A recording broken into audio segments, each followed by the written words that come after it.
Good morning and welcome to the Killik & Co market update. Markets have staged a partial recovery this week. Last week we talked about the FTSE 100 being below the 5,000 level. Today the index is above 5,500, so it's risen by more than 10% in just 1 week. Markets still do remain very volatile. On Tuesday alone this week, the FTSE 100 was up by over 9%, and that really is a huge move for an index to make in just 1 day. Markets have reacted positively this week to a new package of measures announced by central banks and governments around the world aimed at supporting individuals, companies and markets. Last week we talked about central banks slashing interest rates to record lows, and this week the US government has announced a $2 trillion fiscal stimulus package, and this will consist of direct payments to individuals and to families, as well as loans for small companies and struggling businesses. And this fiscal stimulus package is far larger than anything that was offered during the 2008 recession, so that's the reason why markets have reacted so positively. The fiscal stimulus package was signed off by the Senate earlier this week, and it's widely expected to be signed off by the House today.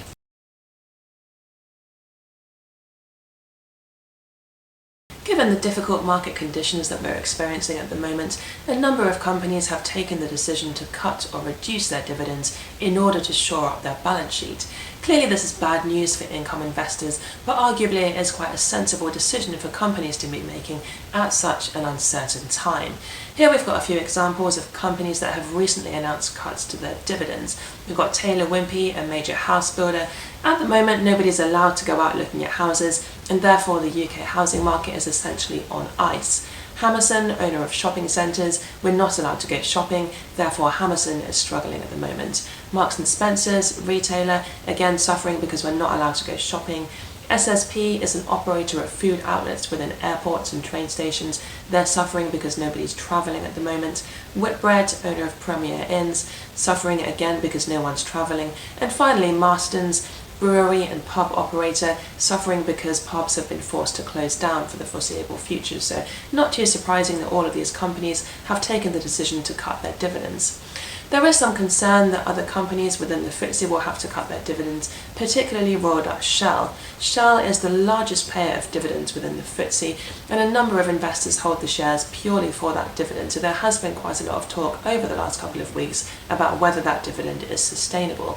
Shell for the time being is adamant that it will protect its dividend, and it has taken steps over the last couple of weeks to shore up cash so it can continue to pay that dividend out. For example, the company has cancelled its share buyback programme, and it has scaled back some of its planned capital expenditure for the next year so that it can still afford to pay its dividend. However, the affordability of that dividend over the longer term will depend on how long the oil price stays at this low level for. What's quite interesting is that looking at the market rally we've had in the last week, it does appear that high-yielding stocks have lagged the broader market. So if you have a look at this chart here, this is the FTSE 350 shown by the green line, and then you've got the FTSE 350 high-yielding index, which is shown by the pink. And you can see that the high-yielders have clearly underperformed over the last 3 months. And that does imply that investors have been more reluctant to buy these stocks, perhaps because they were expecting some of those dividends to be cut.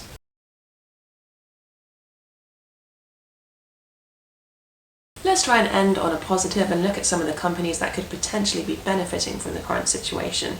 This week, broadband providers have announced quite a big increase in demand for their services given that everyone is working from home. Virgin Media, for example, has said that residential internet traffic has almost doubled over the last 2 weeks as we all work from home in the daytime and then video conference with friends in the evening. Last week we talked about some comments from Microsoft saying that it had experienced a huge increase in demand for its Teams platform. And this week we've got some slightly more comprehensive data about the demand for other apps. So have a look at this chart here, which we've borrowed from the Financial Times. And this shows the percentage increase in downloads for these apps that have happened between the 2nd and the 9th of March. So you can see that the House Party app has been incredibly popular. House Party is owned by Epic Games, which is part owned by the Chinese internet giant Tencent. There's also been a huge increase in demand for Cisco WebEx and Cisco Jabber, Here at Killik & Co, we're using both of those to help us work from home.